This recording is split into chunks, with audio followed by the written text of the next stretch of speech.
think, if you will, of Julia Gillard's misogyny speech. Now, I can write that, I can say what she said, but that video went viral around the world because people wanted to see her saying it. They wanted the passion, the expression in it. If President Obama is out there saying the sky is blue, I don't want to read that he said the sky is blue. There's cameras all pointed at him. I want to see him say the sky is blue.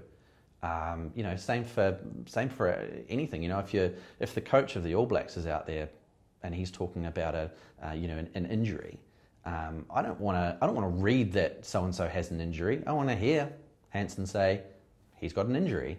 You know, and then you can cut away to other pictures of the person who's got an injury. You know, you can tell so much by actually looking at things as opposed to being told, you know, this is what happened. The thing that video does really well is to communicate emotion, and the other thing video does really well is show a thing that is happening. So when you see someone talking or interacting or being in an environment or a circumstance on a video, you can see how they are reacting. When you see Julia Gillard there, or Joe Hockey or Tony Abbott or Bill Shorten or whoever it is this week standing up there delivering a difficult press conference, you can tell how they're feeling. You can see the tension on them or the relaxation that they're feeling or so on.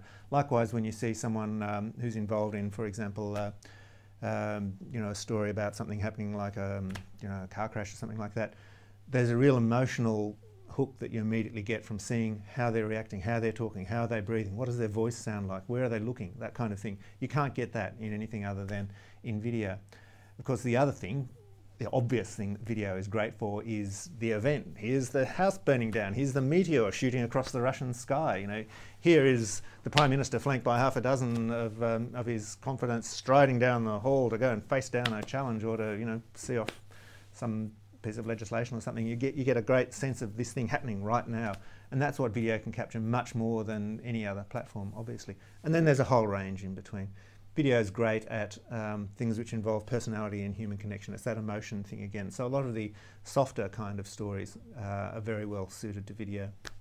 Video journalists these days don't need to just be thinking about the video alone. They really need to be thinking about the video in its context within the story. It may be just a short grab, or we may be looking for a piece of action, or it may be something like a time lapse. It's all to do with the context within the story. Sometimes the video itself is the story, but very often it's a part of the story, and that's how we need to be thinking about video. The content we shoot ends up on all platforms. However, some content lends itself to some platforms better.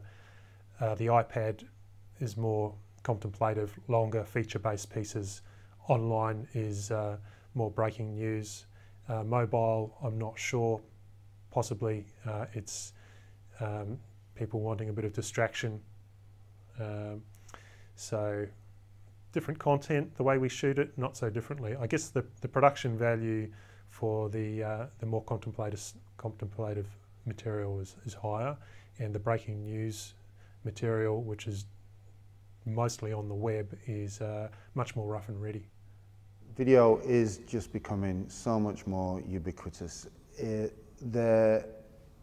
Again, 10 years ago, most people would absorb video news through the television, through scheduled bulletins, and they would be reports that would be collated by professional camera people, professional reporters, and they would be cut to a deadline, which is the schedule at which time the bulletin goes out.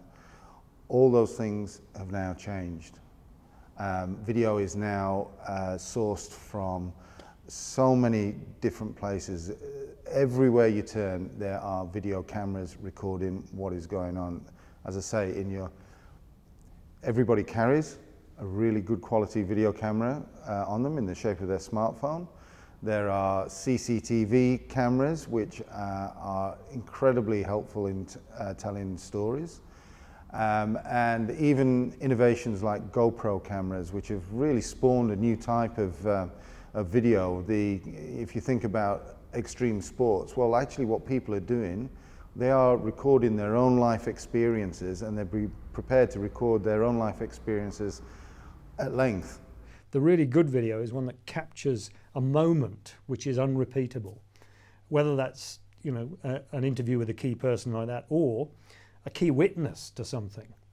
You know, if you're going to be speaking to someone about an important event and they were the ones, you know, it's either their voice which really matters, or they were the only ones who saw it, or whatever, then you need to, you know, be aware that you should try and capture that in video. That's a classic example of where you need to think video right at the start.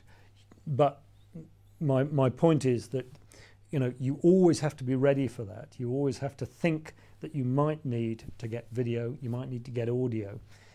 So, you know, you have to be able to think with a visual sense. That's one thing journalists need to develop. They mustn't just think about collecting facts. They've actually got to think visually alongside those that kind of factual research approach. They've actually got to look for the visual potential. They've also got to have a kind of emotional intuitiveness to know what might actually add to the power of their story, because in the end that's what it's about. You're going to tell a story, you want to tell it in the most powerful way possible. And I'm not talking about sensationalizing, I'm talking about something that where there is a true kind of truth which can be conveyed through people's emotions, through their body language, through their eyes, through just seeing their face. And it may just be that a politician is lying, you know, or is shifty, or is refusing to answer a question. So, you know, I'm giving quite an all-encompassing answer there, quite a kind of rather than going specifically to your point, because I want to convey, you know, get people to understand that it's kind of almost a philosophical approach. You know, they've got to actually, you've got to think on all these different tracks at the same time. No journalist now should just think, there are some facts I've got to gather and I can write them down. You know, you've got to think about visually, how to present it visually, whether there is that kind of key emotional element to it, and so on. So they've always got to think about video right from the start.